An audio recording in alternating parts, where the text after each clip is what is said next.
One of the most common things I see when I sit down and do a business plan with somebody and they want me to look through it, I'll notice, I want to become a millionaire and I want to become a millionaire by this age. I say, great.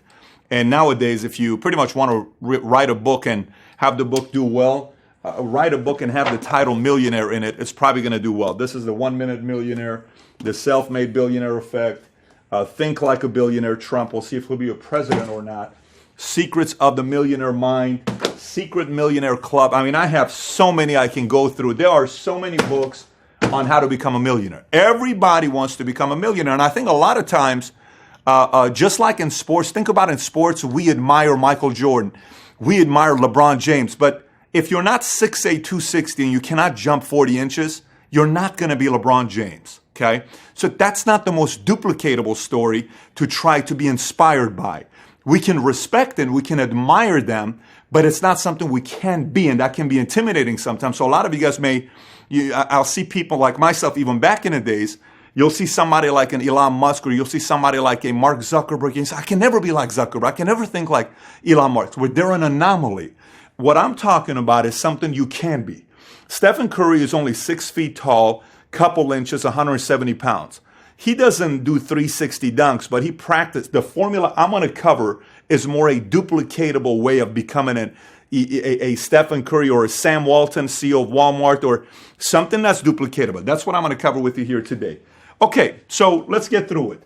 What it really takes to become a millionaire.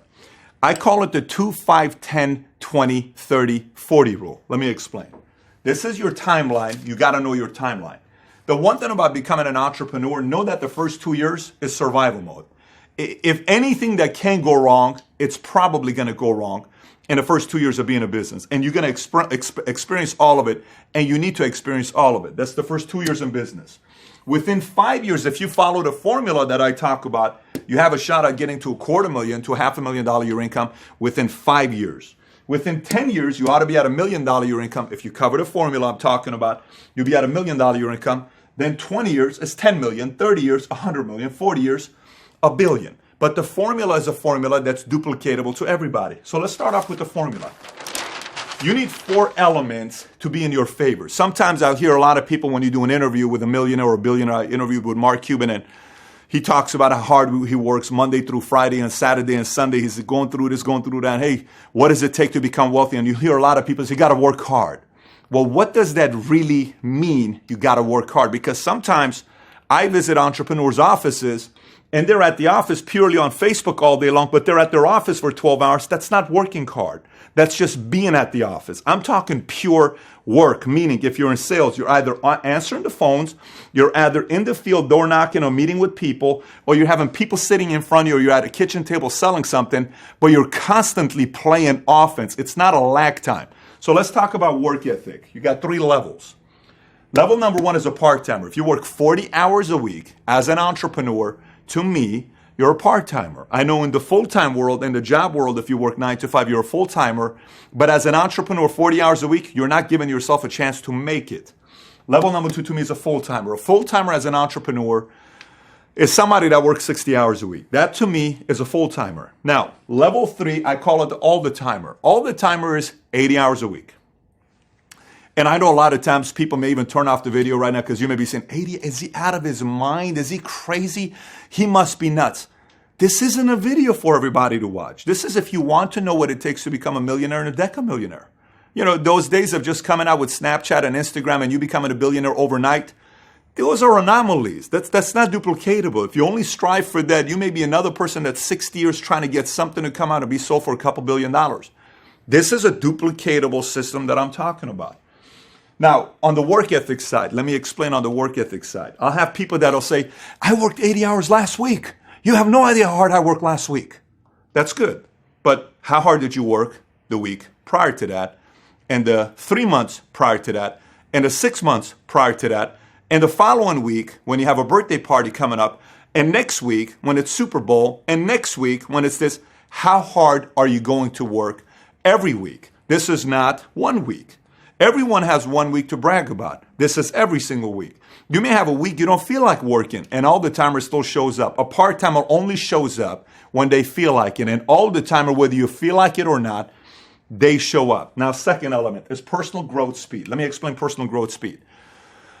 If you're only working, and you're going into like the whole rat race, if you're just working, and your identity isn't growing, nothing changes. There isn't an ability to scale your income to get to a millionaire.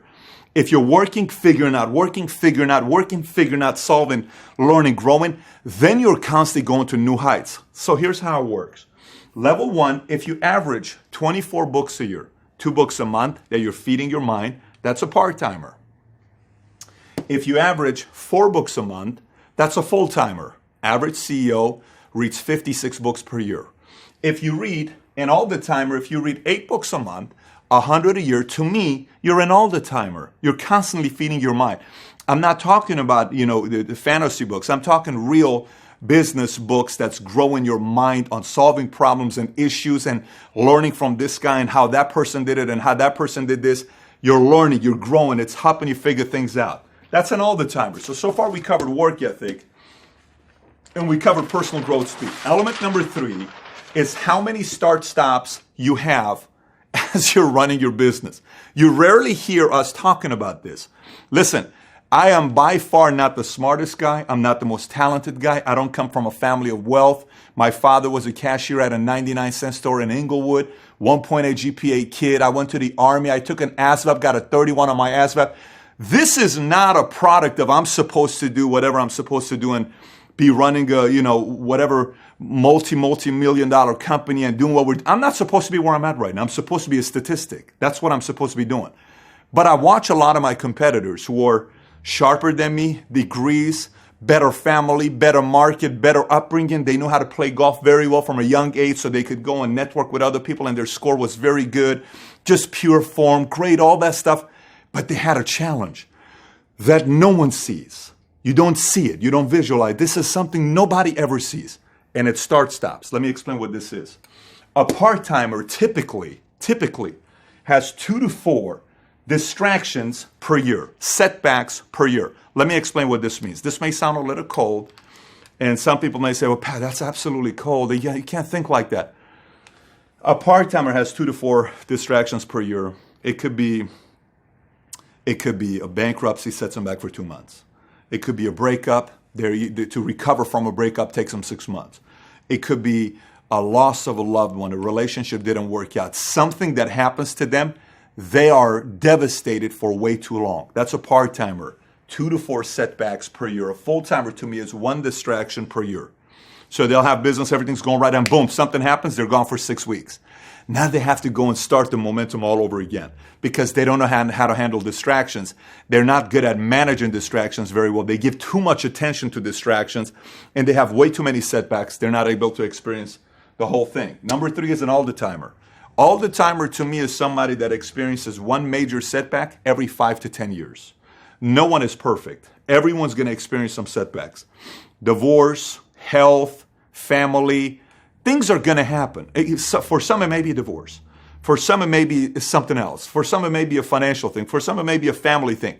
Everyone's going to have it. How you react to it will dictate your odds of being able to become a millionaire, decamillionaire, whatever that goal is for you to become, right? So that's how many start-stops you have. Now, number 4 to me is number of industries.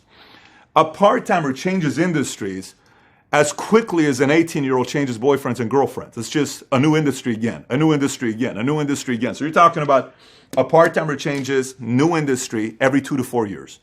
Real estate didn't work, I'm going to go do this. This didn't work, I'm going to go do that. That didn't work, I'm going to go do this. A full-timer changes industries every 5 to 10 years. Oh, this is too boring to me. I'm going to go to another industry. And then they'll stay focused for 10 years. They'll get to a certain level and then boom, they go again. And then they never, ever really fully understand what their capacity is if they stick around. The all-the-timer, 20 to 40 years, 1 industry. Let me explain. Jeff Bezos is 1 industry, okay? Berkshire Hathaway, they went into 1 industry. And those guys started with an all-the-timer mentality. Their companies right now, Berkshire Hathaway, worth about $326 billion. Their annual shareholder meetings happening on April 30th. 40 to 50,000 people show up. And I think it's Omaha, somewhere there. It's the most ridiculous center. Everybody, you see it, go look up the picture on what it looks like. They show up And they never got into technology. They stuck to their philosophy. They stuck to insurance. Everybody called them boring. Everybody called them all this type of stuff. Charlie Munger's worth $1 billion to $2 billion, and Warren Buffett's worth $40 to $70 billion, depending on what day and what time of the year you watch this video. Why? One industry, they stuck to it. It doesn't matter. It's what industry. Now, some people will also say, well, I feel like I have to start a company to have a shot at becoming a millionaire. I have to. You have to be an entrepreneur. You have to be an entrepreneur. That is definite. You need to be an entrepreneur. But an entrepreneur may also be somebody that gets with a company and increases value of themselves, and eventually they become an executive, a voice, a president, a CEO, whoever it is. I mean, Steve Ballmer, a great example. The Microsoft gets started in 76. He gets started with Microsoft in 1980. He increases value by what he brings to the table with Bill Gates and Microsoft. Eventually, he's worth $22 billion, owns the Clippers. He had a blast. He ends up becoming a CEO after Bill Gates. And he was not the founder of Microsoft, but he was somebody that positioned himself well, worked very hard. He was an all-the-timer. He was a value guy, chose one industry. He read the books to find that he was a great student. He didn't have a lot of distractions. He kept on showed up to work. That's what ends up happening for him to become who he is today. So now, what conditions, what intangibles need to be on your side? I wrote all this stuff on this because somebody might say, well, what if you do all that stuff? Can it still go wrong? Yeah, of course it could. Let me explain what things. If it's only a want for you to become a millionaire and it's not a must, kiss it goodbye. Ain't going to happen. Nobody becomes a millionaire by wanting to become a millionaire. Everybody wants to become a millionaire. To a few, it's a must. If it's a must, you'll do it. Next, focus and intangible. How focused do you stay? Ambition, desire cannot be taught. No video in the world is going to give you ambition and desire. The only thing that's going to give you ambition and desire is you. You're right here. Right here. Do you have it? Do you truly want this to become a reality? Positioning, equity. Do you position yourself in a company that you can eventually own a piece of it? Are you in a place that you can increase value and own a piece of the company? Marriage. Who you pick as a partner is very important. How you pick that. It may not work out the first time, second time, but you got to be good on how you pick them. It's got to be clear on how you do that. This is going to play a very big role. Do you have a chip on your shoulder? If you grew up in a perfect family, everything was good, and you don't have to pursue, prove anybody else. You're just okay. You had a great life. I didn't have any problems growing up. There's no chip. I don't have a chip. So what's the purpose of doing this? You may not have a chip to want to do it. It may not be that important to you. Jordan had a chip. Bezos had a chip. Steve Jobs had a chip. These guys have a chip. Is there a chip on your shoulder? Enemy. Who is your enemy? Who are you trying to compete against? Is it somebody you want to prove right or prove wrong? Maybe your mom or dad sacrificed so much you want to prove right that the decision they made was right. Maybe mom and dad don't believe in you. Maybe a relative doesn't believe in you. Maybe an ex-wife, ex-husband, ex-boyfriend, ex-girlfriend doesn't believe in you. Do you have to prove to somebody? Maybe you yourself, the man in the mirror, the woman in the mirror, you got to prove that person right or wrong. Are you going to do that? Is that important? Risk is a big part of it. Value. Do you increase your value wherever you're working at? Your decision-making process. This has got to be one of the best. Friends, association. Do you constantly revert back to friends and associations that teach you the bad habits, that gets you to work backwards? Are you pretty focused? Do you constantly revert back to bad habits? Do you do that? Luck and timing. That's also part of it. Positioning, timing is a part of it. But look, in reality of it, everything I covered with you, somebody may watch this and say, 80 hours a week? I'm already tired watching this video. This video may not have a lot of views because somebody may watch this video and say, 80 hours? I don't want to watch any more of it. That's totally fine. But if you're still watching it and you're saying, man, I want to be an all-the-timer, you got to be a little bit crazy. You got to be a little bit of a maniac. Some people are going to call you a lot of different things, and you got to be okay with it. So my challenge to you would be this. Success, to me, is not a part-time thing, is not a full-time thing. It is an all-the-time thing. In any industry, athlete, business, entrepreneurship, doesn't matter. You got to be an all-the-timer. If you're not an all-the-timer, you maybe become a fan. There's a lot of people that are fans of Elon Musk. There's a lot of fans of Steve Jobs.